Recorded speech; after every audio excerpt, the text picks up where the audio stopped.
and welcome to a heavy hitters quarterfinal in the Challenger Series. Leonardo Fioravanti will take on Frederico Morais. How cool is this? I mean, it's going to be a European semi for semi number 2, Italy versus Portugal right now. We've seen the Frenchman Caity get through that third quarterfinal. And just so lovely to see how surfing's growing and see all these different nationalities featured now.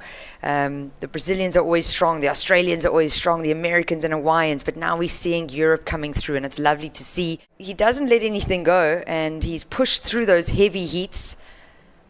And have a look at Leo's second ride here. His first one was a 3-5. Carves it, wraps it. This bowl just keeps its shape. Some of them bend and twist. That one particularly just holding a little cup and an opportunity for Leo to wrap his rails. Yeah, and the sandbanks have been really good leading up to this event. We've just been a little unlucky with the size of swell. It's nothing that we usually expect for winter in KZN. We ran the summer edition of the Ballito Pro in December gigs, and we had better waves then, which is very unique. Here we go, opening ride for Frederico Morais, the surfer from Portugal. Lovely heavy hit there, and we'll just play the same game as Leo. Finds the bowl, hits the 2-turn combo. A 73rd and a 49th. Priority at play. Leo will block out Kikash, and he'll go to the air for the first time in the quarter number 4 for the incomplete.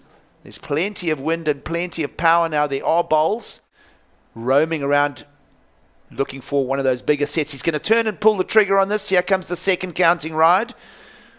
And this one just has run flat. And while Frederico moves back to the lineup, one more quarterfinal unfolding. It is the challenge between Leonardo Fioravanti, who heads up the Challenger Series rankings, coming to South Africa. And he'll be in position for this one. Bowly wave. Leo will just snap it. And a little bit of frustration showing there from him. It's not like him to just sort of let go of that emotion. He needs to stay in that focus zone. Frederico Morais' leg rope and an interference penalty was called, and that gave Frederico the gateway here. So Frederico will know, well, he need to buckle down and just rely on his own skills. Here goes the tall Portuguese surfer who can speculate, has a little bit on his side, and that was a big, hefty wave, the biggest one we've seen of quarterfinal number 4. A lot of mass to that white water, and he met it with strength, and he'll get rid of his low-scoring 0.5 in his 2-wave tally. We'll wait for a value from that. We look forward to the replay of that because that was a pretty meaty turn. Let's check this out. You can see how wobbly it is. He manages to check the section and then goes for the big hit. It's the landing, though. He rode out of it really well. So staying high, then drops down and gets that big hit on that lip line. And there's a lot of power behind that wave, Gigs. We're up to date now. Top left of screen, Leonardo Fioravanti leads. Frederico Morais just looking for a 3-8-4. So it's game on here. Best of Leo, a 5-6-7 on his previous ride.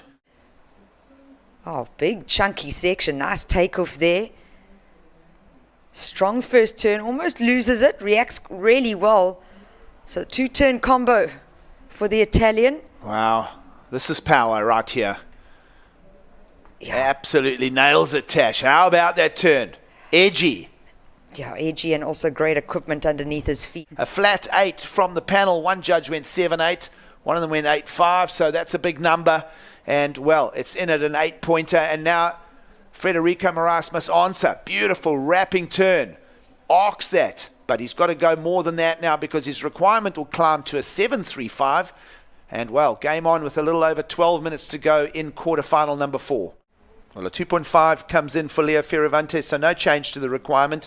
Priority with Frederico Morais, who trails looking for the 7.35 and coming up to the 10-minute mark. Ooh, little throwaway of priority there.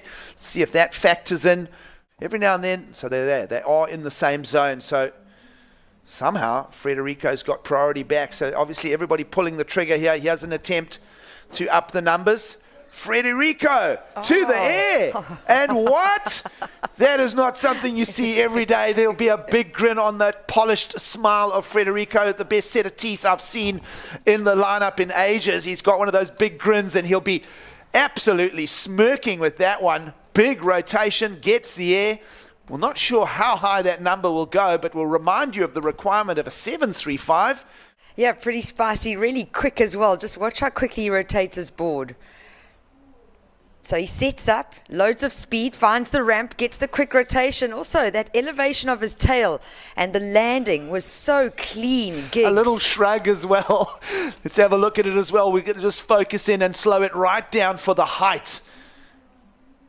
That is a pretty lofty air by anyone's account. The landing slightly side on, but then just steers it. And well, where is that score going to go? The championship tour schedule. And there'll be a little bit of, angst from Frederico Morais. There'll be a sadness that he's not part of it. It's one of his favorite stops. But right now, he must focus in on the task at hand, getting the best result he can here from the third Challenger Series stop. Always gets a sound result out of Ericeira in Portugal. He's no stranger to getting results in Hossegor in France. And we'll hang the question, does Frederico Morais finish top 10? He's always a strong finisher on the North Shore of Hawaii. Many stories to tell from now until November at this year, the Challenger Series. Here's Leonardo Fioravanti looking for the 6-4-1. He's not going to find it on that. So he'll throw the priority. He'll hand it back to Frederico. And here comes Fred, trying to get out from underneath that wingspan of Frederico Morais. And Freddie's going to let him go. So Leo is going to find a step on the inside. Here he goes. Can he go to the air? Lovely alley-oop, and he'll put it down flat. The requirement is a 6-4-1, and we'll put the question back to you, surf fans. Did he just meet the requirement? The focus of Leonardo Fioravanti has been tangible. And wow, quarterfinal number 4 is not over yet. And have a look at this. Okay, well, this is not the situation. This is it. He's going to go into the cup. So it looked like nothing. Boom! Lands so cleanly. I mean, he had total control over there, and it looked like this was nothing, absolutely nothing. But getting onto the inside here, doubling up, getting the alley-oop rotation, and just look how flat he lands. Oh, that was gorgeous. And wow, that one at the finish line for Leo will mean that perhaps he stays at the top of the Challenger Series rankings. Of course, finals day just one sleep away. And it's going to be a result. There's smiles all round. And, well, good friends on land. And, well, that was a high-value entertainment heat to wrap up the quarterfinals, Tash. How about that?